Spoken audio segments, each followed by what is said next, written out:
We're going to head back to the voicemail of Truth and Reason. This one about Deshaun Watson.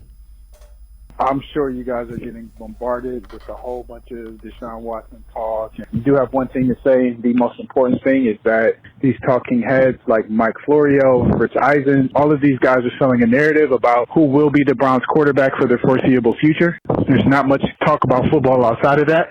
As you can tell, we're in the preseason. I just want to make sure that you guys as well are making sure that a narrative is not being sold, that it literally is about football.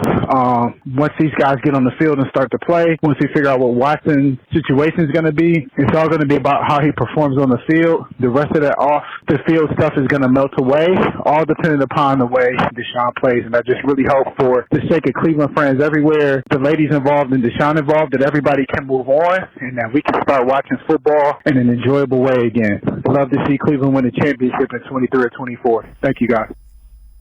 All right, as always, appreciate all of the voicemails. Tim, I would say I agree, but right now, what Deshaun Watson's availability is very important to what the football is going to look like. You can't decide what the football is going to look like in 2023 until you know how many games you have Deshaun Watson for. Yeah, and it's going to be important for him if he's able to play this season to get those reps in, to, again, knock the rust off and look more like the Deshaun Watson we saw in Houston, especially in 2020, where even though he had a bad roster, still put up tremendous numbers. And I kind of feel like the idea that things are going to be all right as soon as he starts winning, I think that's a little more complicated than that. I think it's going to be, there need to be time for this thing to happen, for things to kind of, settle into just football. Because, I mean, what we saw in Jacksonville was he was booed pretty mercilessly by those fans there.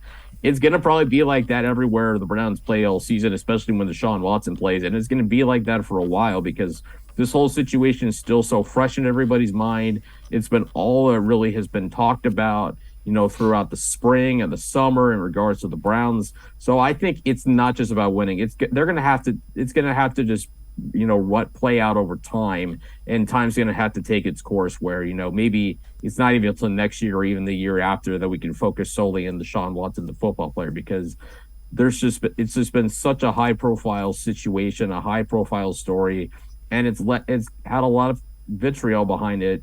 And, just the way it's been handled by so many people. So it's just not a situation that's going to heal easily, if at all. And maybe one that I don't even know if 1 or 2 wins will help. It's going to take a lot more time than that.